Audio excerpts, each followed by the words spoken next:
It is Friday, February 23rd, 2024. This is another edition of Baseball Today. That is my man, Trevor Plouffe. I am Chris Rose. Producer Dan is along for the ride as well. First of all, dude, those shades, fire, as that guy Rourke likes to say. Where'd you get those? I appreciate that. I don't know. I think they might be Olivia's, to be honest with you, but I wanted to go with something a little bit. I've worn them before on our content. Okay. I'm happy that you're liking them, though. Thank you. I appreciate that. Yeah, they look great. And maybe just in time for baseball to start, it was so nice. Our oldest son, Josh, was home yesterday. He's like, hey, you want to watch something? I was just doing some work in the middle of the day. I'm like, yeah. Puts on ESPN. There's the Padres and Dodgers. And I was like, oh, the world. I knew the game was on. I just didn't know what time. I was like, the world is a better place. I mean, did they score 8 runs without recording an out? Or is there 1 out, maybe something like that? Not the way you, if you're a Padres fan, not the way you wanted the season to start. I know it's spring training, but my goodness, dude. I know. Joe Musgrove threw like 24 pitches, didn't get an out, and he's like, oh, man. Do I have to go through more in the bullpen or anything? And they were like, nah, we're good. But it was just good to see the game back, and now we got a full slate of games this weekend. I'll be checking out a bunch of things. It's just always fun. You know, it's just – and I love watching guys like number 94 with no name on the back of their jersey getting a crack at it on national TV. It's cool. I've been one of those guys, man. It is fun. It's cool. What was your first number? 94 or something like that. Yeah, it was something one like of that. those. Okay. All right, let's get it going with some bad news for the New York Mets again in spring training. It seems to be a yearly tradition. This time it's Kodai Senga. He is expected to open the year on the injured list, a strained capsule in his throwing shoulder. How worried are you if you're a New York fan? And in addition to that, should the Mets now try and go get one of those big-time lefties out there, whether it's Monty or Snell? I mean, obviously, I'm very worried if I'm a Mets fan. There's no timetable for his return. You know, they're saying all the right things. Mendoza's come out and said it's, kind of a good result from the MRI because you expect the worst. You expect TJ and all these different things. And they're saying it's not that. So, there is going to be a return. They don't know exactly when. So yeah, I'm worried. They were already going to have to implement a 6-man rotation. So there's bodies there. Like they have guys that can do it, but that wasn't some rotation that you're looking at saying, dang, like there's 4, top of the line starters in it. You had Senga at the top. He was your ace. He had a great season last year. He ended it particularly well. And you're banking on him to be your guy, to be your stopper. So, obviously you're worried. It's not good. If you're a Mets fan, you almost, and I'm saying this because I listened to Jolly and Jerry Blevins talk. It's like you almost expect it at this point, which sucks. I hate that it's that way. As far as going out and getting Monty or Snell, there's no way, man. They're going to pay 110% tax on these guys, which means if they sign them for even $30 million, they're going to be paying over $60 million a year for these guys. I just don't see a way that they can do it. They put themselves in this position. I'm stoked they're spending money, but it just hasn't worked out the right way. To go and add an ace like that, I just don't know how they can do it. I know Steve Cohen has the money, but he's pumped the brakes a little bit. He's being a little bit more fiscally responsible, if you will. I just don't see how they can go out and pay, someone $65 million to pitch for them. I just don't. It's not going to happen. Yeah. I don't see it happening either. The Mets, I kind of joke that it's a yearly tradition. I think this is going to be the third straight year where their presumed opening day starter does not make it, right? I mean, Verlander last year was pushed back. The year before that, Jacob deGrom, that always seemed to be tradition. And now Senga. I mean, some other guys are going to get a shot. McGill, Luke Casey, this guy Buto, I believe is how you say it. I don't know. It's weird because I looked at the PECOTA projections as of last night, and it still has them right around 83, 84, which would put them in the wild card mix. And as the Diamondbacks showed us last year, is all you have to do is make it. Now, you hope that Senga comes back at some point. David Stern seems to indicate that that's the way it's going, that this is not going to be a surgical procedure, but you never know. This shit could take a turn for the worse at any moment. It just feels like the Mets are wasting some prime years of big-time talent, doesn't it? Yeah, and then this makes you think about, okay, what's the direction going forward? Are we going to pay Pete, which is obviously a big storyline here? I mean, an injury like this to a guy like that makes you have to take a step back, look at the drawing board, and see where are we going, what's the direction we need to go going forward. So it just puts everything kind of into jeopardy. I'm with you, man. I hope this is a small thing. Maybe we miss a month, and the symptoms go down. He starts a throwing program. He's back by early June. That would be great. I think they could still withstand that and maybe make a run at a wild card spot. But any longer than that, man, it's gonna be very difficult, I think. I know. It sucks. Sucks for him. Sucks for the Mets fans. Hang in there, people. Of course, you're not going to get any sympathy from the Boston Red Sox, who their fan base feels like it's already a lost season based on what they have, or more specifically, have not done in this offseason. Rafael Devers was their big name who stepped to the mic this week. He did not hold back when it came to analyzing Boston's offseason moves. Everybody knows what we need. You know what we need, and they know what we need. It's just some things that I can't say out loud, but everybody that knows the organization and knows the game know what we need. Did you express that to them yesterday? Que si les has dicho eso a ellos ayer o en estos días.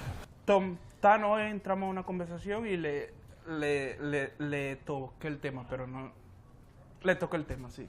Yeah, I talked to them. Yeah, you know. Should Rafael Devers have said that publicly, or does that put kind of a stink in the clubhouse? So the guy's saying, hey, we're here. We're good enough. You don't need to say that shit. I think it's okay for him to say publicly. Guys understand where they stand as a team, within the pecking order of the league. The Red Sox are going into this year knowing that it's going to be an uphill battle for them to compete for a playoff spot. And I'll tell you what, Chris, I've been on a lot of teams like that. It's not a good feeling. You work so hard, and he got paid, he rewarded. But a lot of times, man, like the money's awesome, but like you play this game to win. Like you want to be in the playoffs. You want to be on the biggest stage. That's what you want for the fan base. Like you get the money. You want to give it back to the fans. You want to say, I'm going to give you a chance to win a World Series. The Red Sox know they basically have no chance to do that this year. So you spend an entire offseason getting ready. You have to go through, a 6-month season just knowing that it's all for naught. That's not a good feeling to start out. So the guys in the clubhouse know that. Now, like, can you rally and say, hey, we're all we need? Sure, that's probably what you're going to have to do. But in the back of everyone's mind, you understand, like, it's probably not going to be enough. And we do need some reinforcements here. If it's not at the beginning of the season, where eternal optimism usually reigns supreme, it'll happen at the trade deadline for a lot of teams. We're like, hey man, we need some help, and if your team doesn't get you help, it's a bummer, dude, and it really brings down the clubhouse. So look, Devers, like he's the leader, right? Like, is there anybody else that's supposed to say these things? It's supposed to be him. I know he looks young, and he is sort of young, but like he's the guy. So I have no problem with him saying that, and I think that even Alex Cora, he came out and defended and said, "Sure, that's what he's supposed to do."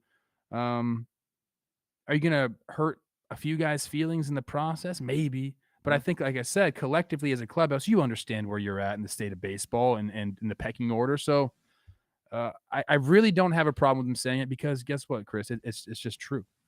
So he could play this fun little card, like if somebody walks up to him, a pitcher that's on the team, and says, you don't think I'm good enough? He could be like, yo, man, I wasn't talking about you. I wasn't talking about you. And then another guy comes over. He said, no, I wasn't talking about you. I was talking not about you, that it's guy me. that just walked away.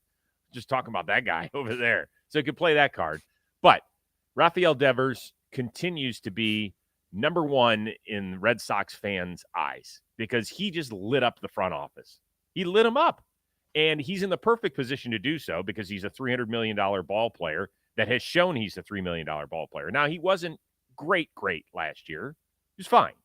But he needs to get back to that. And I don't think there's any question as to whether or not he'll get there. He is. He's an elite baseball player. He's also the last remaining cog of the 2018 World Series team. Like, this is it. I understand Devers' frustration. I actually appreciate it. It would be easy for him to be like, screw it. I got my ring. I got my money. Whatever happens, and fine. If they don't want to spend money in the front office, cool. But look at what has happened for him in the last several years. He has seen a future Hall of Famer and Mookie Betts get traded, and now they don't have any pieces of that trade left. They have guys that have come in from other deals where Verdugo has been traded, but you understand, none of the three guys that were originally dealt are still there, right? Oh, no, they've got one. Do they have one? It's kind of wrong in that deal. Whatever. You understand my point. And then he's watched Xander Bogaerts, one of his best friends, leave. He watched Chris Sale just get traded. And Vaughn Grissom might end up being a really good player for the Red Sox. Could end up being. But for a team that needs pitching, he's probably like, Jesus, really? Is this what we're doing? So I understand his frustration, and I get it. Can I read you a quote from Sam Kennedy this week? He said, I understand the Red Sox fan frustration with what's going on. But the best way to turn that frustration around is to go out and win baseball games and have the focus be on the team and our players versus what we're spending. Basically, hey, the dudes are the dudes out there. Go win some damn ball games. Don't blame the front office. This is it. Like, that was some weird shit to me. Well, I think that what he's doing now will serve them well, like I said, at the trade deadline. If this group of guys, which, look, we know that baseball is, you can't play baseball on paper. You got to go out there and play the games, right? If this group goes out there and somehow finds themselves in contention for a wild card berth around the trade deadline, these comments by Devers made in spring training are going to force the hand. They have to. Like, they're going to look back and say, he asked for it at the beginning of the season. They rallied the troops. They're here. Now we got to give the guy some help. So, look, it could be a preemptive strike for Devers right here.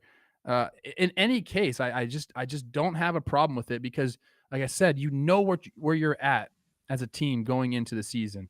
You might have that, like, optimism, but you really know where you stand. And the Red Sox right now, they're at the bottom of the AL East, man. He's put his front office on notice, and Yeah. he should, because this is a team that's finished last 3 of the last 4 years and has made the postseason just one time in the last 5. All right, a couple of moves around baseball. The Pirates extend Mitch Keller 5 years, $77 million. Good for him. And the Marlins, whose hat I'm donning, they have a brand new shortstop. It is Tim Anderson, 1 year for $5 million. Which deal was a bigger eyebrow raiser for you? Ooh, eyebrow raiser. I didn't take that question that way. I think I want to just talk about the one I'm, I guess, more excited about because it means a direction of a franchise. Mm-hmm. I'll go with Mitch Keller and the Pirates. I think this signals that they believe like they're in the beginning of their window. I know they got off to a good start last year. When you sign a guy like Mitch, who really turned the corner last year, some pitch mix stuff. He kind of eliminated some pitches. Turned his slider into 2 different pitches, like an actual slider and a cutter. Like, you make those adjustments. He's become a guy that you can count on in your rotation. You got Skeens coming up. You got, different prospects on their way. Some guys that have already made their debut. I can't wait to see O'Neal Cruz over a full year. They're setting their sights on, maybe the end of this year, maybe 2025. They're starting their window, and they know that starting pitching is one of the hardest things to acquire and to develop. So when you got a guy that you developed and you can count on and you like the person, you lock them up.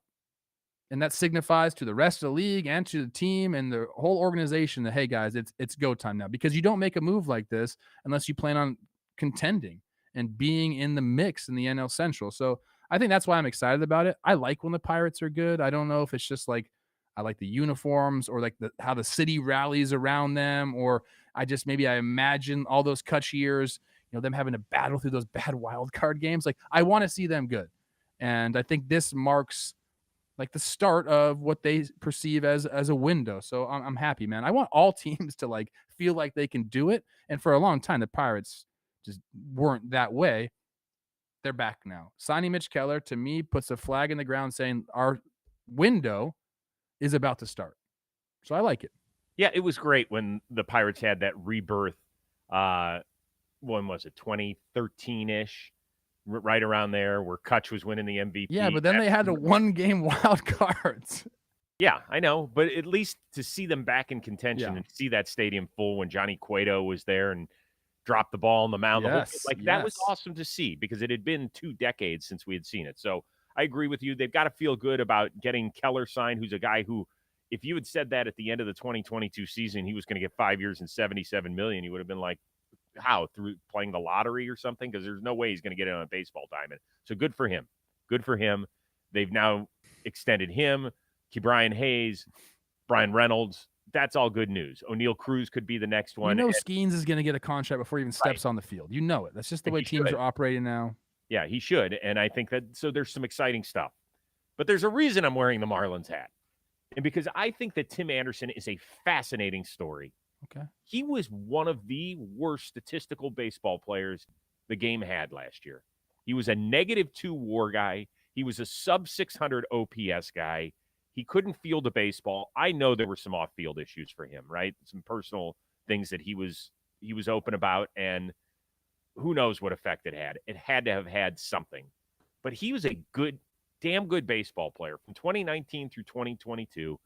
I know that we don't live in the world of batting average anymore. I know it's probably more important to baseball players than people. Batting average is back, Chris. We're back.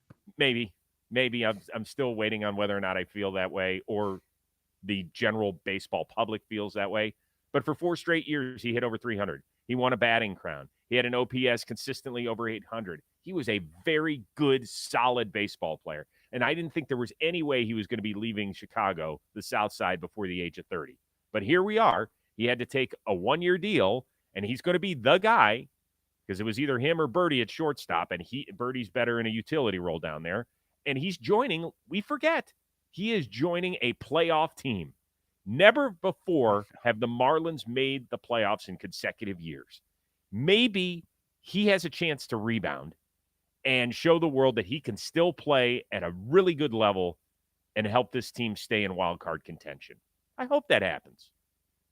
Yeah, I mean, they've kind of been going, in between shortstops for a while. I know this is only a 1-year deal, but has done it at the big league level before. Like you mentioned, like a couple batting titles and all that good stuff.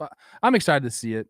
I saw a picture the other day, and it was, I believe, Nick Gordon, Luis Ariz, Jazz Chisholm, 1, 2, 3. Their lockers all next to each other. That's a fun trio of people. Now you add Tim Anderson to that group. I guarantee, like, the young kids will be gravitating towards the Marlins. Like, these are fun people to watch. They have fun on the field, and I hope it works out for them. I really do, because I think a lot of people do forget that the Marlins even made the playoffs last year, Chris. Definitely, and it sucks that Sandy's not going to be there, but they still have enough pitching still, even without Sandy. They do. Did you see Sixto Sanchez back on the mound the other day? Love that. Wow. He didn't miss many meals, it looked like. He's got something you and him have in common. I know. Well, although you look great. Trying. Orange is actually a nice color on you. I appreciate that. I know. I'm the Fred Durst thing going a little bit today. Oh, yes. Black shirt. With Fred Durst. Okay. Julio Rodriguez is starting his 3rd season in the show. We cannot wait. He is a star, but he knows that he has got to get a little bit better in 2024. With respect to all of you guys and everybody that watches me, everybody that supports me, none of you guys would want me to be successful for this team like I want to be successful for this team. I know people will get frustrated, but nobody's gonna get as frustrated as I will be once I kind of fail. But the only thing I can do is learn from it, grow from it, work on it, and come back here and get better. That was freaking awesome. I love that. And by the way, can he become like the voice of John Boy Media? His voice is incredible. I was just going to say that, like, the voice works. He's hot. Like, I need to put a new hot boy list out there. Julio will be near the top. I promise that. Yeah. I mean, I loved everything he said. I loved his delivery, his presentation. He commanded the room. Everything about it. Pretty confident, isn't he? Yeah. And he should be, by the way. He should be for many, many reasons. And it's not like his year was he didn't have a bad year. He went 30-30 at an OPS of 818. I would freaking kill for that. I know you would. But right with his level, I think he expects a lot more. So my question is, in addition to a guy like J-Rod, which young guy do you want to see crank it up to another level? He's been good, but I feel like there's a lot more. I think there's a bunch of them in the big leagues right now, specifically on one team in particular. But I'm going to go with one guy. I'm going to go with Elly De La Cruz, man. Like, when he came up, that's all the baseball world was talking about. Look at this guy. We've never seen a guy hit the ball so hard. Even when he was in the minor leagues, we were getting reports about this guy hits the ball so hard, you got to see it. Watch him throw the ball around the diamond. Watch him run the bases. It was like Ellie Mania. And the Reds were going off, and it was like, are we like, what happened here? How did this turn around so quickly? And then things started to take a little nosedive for the Reds and for Ellie in particular. I mean, there's so much more in the tank, I believe, but he's got to do it. You can't strike out 33.7% of the time in the big leagues. It ain't going to work, dude. So, like, he's got to cut down on strikeouts, get bat to ball, put the ball in play. You're going to hit for power, bro. Like, you have strength. Like, get the barrel to the ball is all you need to do. So I'm looking forward to him, taking a step forward. He's going to steal bags. He's going to wow us on seemingly what could be a nightly basis. But it is the big leagues, and you do have to perform at some point, like a 700 OPS. Or is that what he had last year? 710 OPS? Like, not good enough for you and the skill that you have. So I want to see him take a step forward. Once again, there's a reason I'm wearing a Marlins hat. Paging Jazz Chisholm. Like that. Yeah. Now, first of all, it starts with something that he probably can't control, and that is his health. Yes. He just turned 26 at the beginning of this month. He missed over 100 games in 2022. He missed 65 last year. He still clubbed 19 homers, 761 OPS, but I need more. I need more out of him. He's already been the cover boy of a video game. He's got everything you want to be a star. He is the guy that kids, I really think, want to be. And if you're young and you want to play baseball, you want to play with the same swag, you want to look the way that Jazz does, head to toe, he is decked out.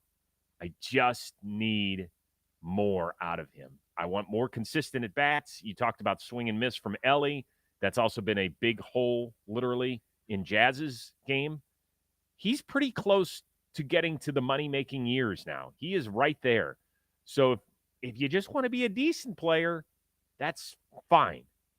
I need him to be a guy that plays 150 games, that is a spark plug of that offense, that is a leader in that clubhouse, or else they're still going to be searching for the next guy to be the dude that we pay. I don't want to say what I'm about to say because I think it's going to come off the wrong way, but I'm going to try to do it so it doesn't. Okay. Jazz needs to do something, man. Like, he needs, for all the publicity and the press and the admiration that he gets, the numbers haven't backed it up, Chris. And I know he's been injured. I get that. But your only full season in the big leagues where you played 124 games, you had a 728 OPS and 95 OPS plus. You had a shortened season in 2022, you played 60 games. That was your only OPS over 761. Like, the things that he's been able to do, like that MLB The Show cover is a coveted thing amongst players. And if you go back and kind of look at who's been on there, there's been a few missteps. But the guys that have been on there, I mean, I think have really, really earned it, have done it on the baseball field. Now, Jazz has a lot of things, intangibles, if you will. Like, first of all, great freaking name, dude. Like, and everything about you, we talk about the swag and the way you dress and the way the kids, look at that. And that's important to baseball. It helps grow the game. And he's done that for sure. But you got to back it up on the field too. So I agree with you. Like, I want Jazz to go out there and have a banger. I want to see Jazz go 30-30. He could easily do it. Mm-hmm. But like, he hasn't really earned what he's gotten, I don't think. And I think that's a fair assessment. I don't mean to throw shade at him because I believe he has the potential.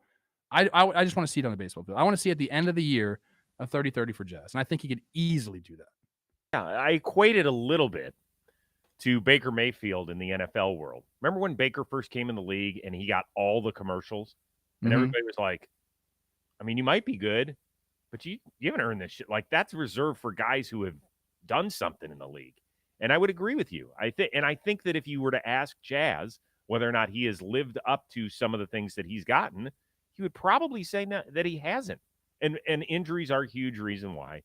But the rest of it has got to fall in place. And I hope he stays healthy. And I hope at the end of the year, we're talking about, hey, do you remember that day in spring training where we were talking about challenging Jazz and wanting to see more out of him? He's done it. That's great. One of the last guys I really challenged, like vocally challenged on a John Boy Media content piece, guess who it was? I don't know. It's 2 years ago, 3 years ago, maybe. You're never gonna guess. It was Austin Riley of the Braves. He was coming off like a 750 OPS season. I'm like, dude, like maybe they got to bring someone else in, and he's been an MVP essentially since then. So hey, Jazz, I'm hoping that same thing happens to you, man. Hey, good for you. You should get a piece of that $200 million extension that John Jay, let's go, man. All right, last thing before we get out of here. You know, Jazz has had some interesting hairdos over the years and hair colors, but nothing compared to Pete Crow-Armstrong, the number one prospect of your Chicago Cubs.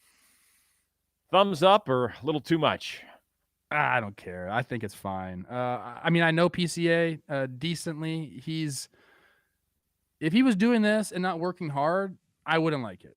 I'm all about people expressing themselves. And look at these stupid glasses I have on. You know, I dig it. He's like an LA guy, a SoCal guy, a Valley boy. Like, of course, I'm going to defend this dude, but I know that he's putting the work in. I can't wait to see him debut, or not debut. I can't wait to see him get up this year and do the things that I think he can do. I have no problem with this. I would say this. I know this for a fact. If he starts the year and still doesn't get that hit that he's still searching for within a week, that blue hair is gone and something else is going to be there, because that's just how baseball players roll. But I don't have a problem with it. I wish it was more Cubby blue, to be honest. Yeah. That's more like Baja Blast Mountain Dew blue, which he's he looks like the blue Gatorade. He's Riptide Rush or Glacier Freeze. So he should have matched the blue, and he should have gone full Cubs logo in the back. Now that's what he should have done. I don't care. You do whatever you want. Doesn't he have red hair? The red hair matches the Cubs uni anyway, bro. Come on. Yeah, but it doesn't. Well, yeah, no, they don't wear like red sleeves though. That would have looked weird. Well, you know what's interesting is we'll be able to see if the carpet matches the drapes with these new uniforms, right? You can see right through those pants.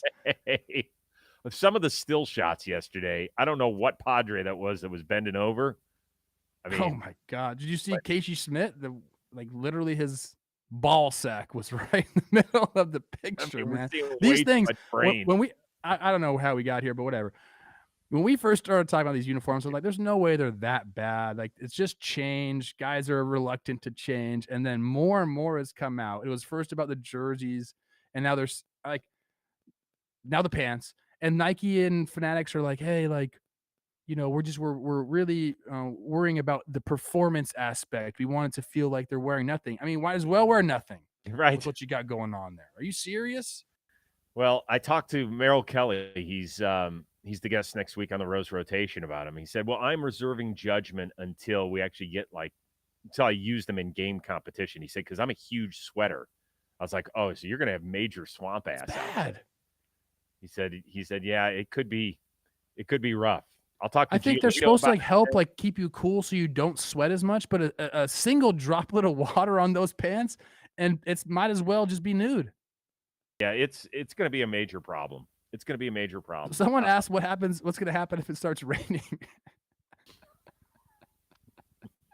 Maybe they'll increase viewership. You never know. You never know why. That was the plan all along, baby. Sex sells. Yeah. That's what we should do. We should start wearing the uniforms on this show so you could see through and that way leave nothing to the imagination. Pete Crow, you got to dye the pubes, bro. Come on, man. Are we really going there? Are we really? Maybe he doesn't have any, Chris. Oh, for God's sakes. That's just... By the way, I love how you played it off like, I don't know how we got here. Because you brought it up. Did I bring it up? You knew exactly how we got here. Because you drove straight into the detour sign. Is this show live? Hello. All right. We'll be back on Monday. I think Jolly's filling in for you that day. Yes. Right? Yeah. And then later in the week, I'm still working on my NFL scouting combine schedule. So I think what's going to happen is I'll miss Monday. You're going to miss the next day. I'll take over hosting duties, and it'll be Jolly or somebody else. I might not miss. I might have a chance to do it from Indianapolis. I'm serious. Okay. Hey, what? We want you, see, Rosie. I'm not trying to kick you off the show, bro. Come on. I mean, don't worry. I don't have to run the 40 until Friday. Can you imagine me running the 40 out there? I can't. Put those baseball pants on. I'd have to run it backward, and then I'd beep when I run. Be great. Oh my God. All right, listen, everybody enjoy your baseball this weekend. It is back. We're going to have it every freaking weekend in between now and the end of October, which is amazing. So happy about that. That's great. And we will break it down with Jolly Olive on Monday's show. So for our one-of-a-kind producer, Dan Rourke, and the uber-talented, nice shades, my man, Trevor Plouffe, I am Chris Rose. We will see you Monday here on Baseball Today.